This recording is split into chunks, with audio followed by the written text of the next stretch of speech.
Hello, I am Guillermo del Toro, and I'm breaking down a scene from my new film, Nightmare Alley. The characters on Nightmare Alley are seeking and confronting with characters that challenge them or they push them to find the truth. And Lilith has an office that Stan goes to seeking to know more about her and seemingly wanting to use her when in reality he will be used.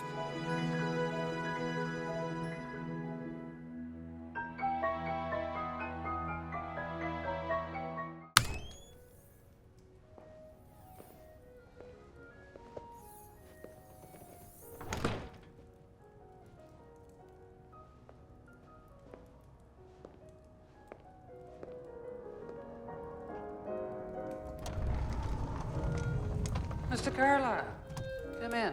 We start the scene with what I call the hinge. The hinge is a shot I use in a lot of my movies and starts in a smaller space, which is the preamble office, the reception office from Lilith.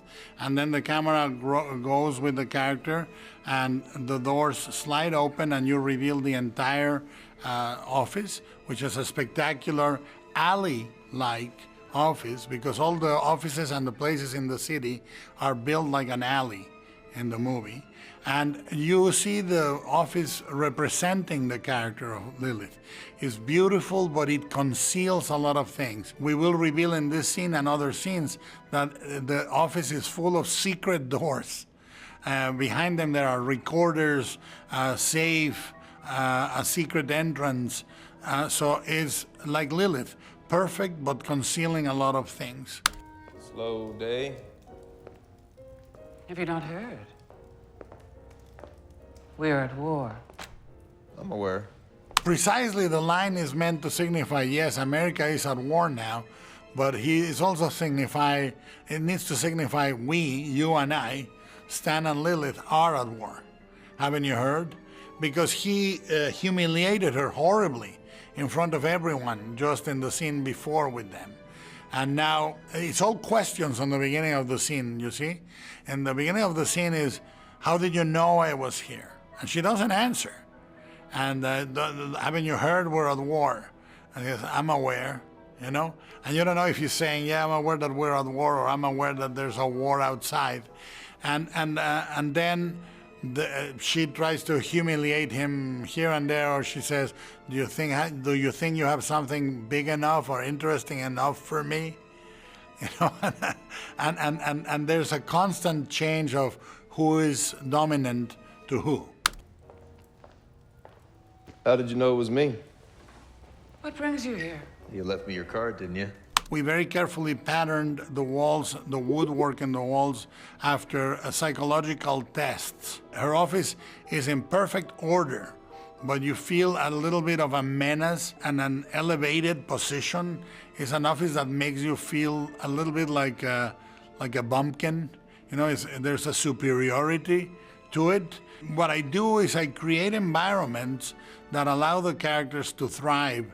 Like when you create a terrarium for the character to thrive, and you can see Lilith moving around the office in an elegant, extremely calculated way. But in the middle of the scene, there is a small break in which you see her feelings are hurt, or she's thinking about things. So, here we are. Oh, not me. I never drink. The main part of the scene takes place in a single shot. This single shot starts with her reacting to Stan saying, "You're not that hard to read, lady," and it follows all the way to almost the ending of the scene. And we have Lilith come towards the camera, move away from the camera, a two-shot becomes a close-up becomes a wide. It's an orchestrated shot that you don't want to break, because when the scene starts, it's a duel of two opposing sides. So you cut to one side and then you cut to the other. But once they engage, once they are face to face, you don't want to break the tension between the two actors, and you preserve it in a single shot. And then as it progresses, if you are observant, you start noticing that Lilith wants to leave no trace of anything. She uses the fire, which will be used in the movie a few times, the fire as transition. She uses the fire to destroy the evidence and so forth.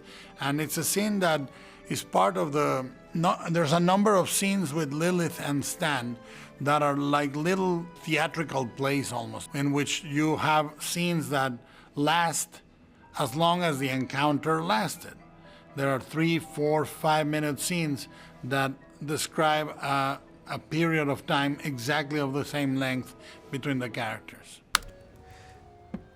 Microphones. That's right. Wire recorder. You recording this? No. The center of the scene was comprised of a single shot. We had to make sense of why they would move here or there. For example, after being offended, I said to Cate, you're gonna go get his hat because you want him out of there.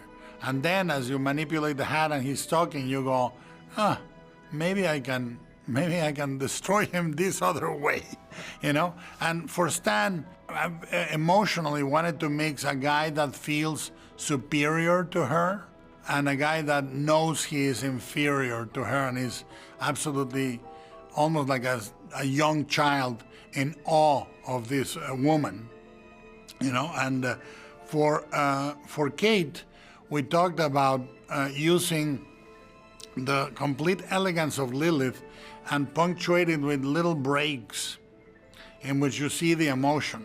One of the things we did is the change of scales, the change of statures is something very important. Lilith is down, Stan is on top, looking down on her. Then she gets up, and now she seems formidable. We use it twice in the movie. She seems larger than Stan. And then she leaves him behind, and then it's a dance. It's like a waltz of coming closer and further apart, above and below, and so forth. My office is wired to record all analysis sessions. You got a smoother line, but you run a racket. Same as me. Is that what this is? It's very interesting, this, because when William Lindsay Gresham wrote the novel, you know, he was absolutely in a time in which psychoanalysis traveled to America later than Europe. So psychoanalysis was landing in America, and it was seen for a long time as another piece of hucksterism, something that didn't have real credence or sounded a little too kooky for the common sense American way of life. And it was landing at the same time taking over from what had been defined in the turn of the century as spiritualism and spiritual revival and sort of tent preaching hucksterism. So there's a clash between these things and urban sophistication and disenchantment with the loss of all the pastoral foundational myths of America. It's a very interesting moment, and a part of the charm of the novel with Gresham is that he uses the tarot to hint at real supernatural depths or the possibility of something larger than humans being under pressure there. And then he very wisely uses psychology to say what Carl Jung said once. He said, if we don't do the subconscious conscious and change it, we'll keep doing the same things and call it destiny. And I think that's pretty much the thesis of the movie. If you displease the right people, the world closes in on you very, very fast.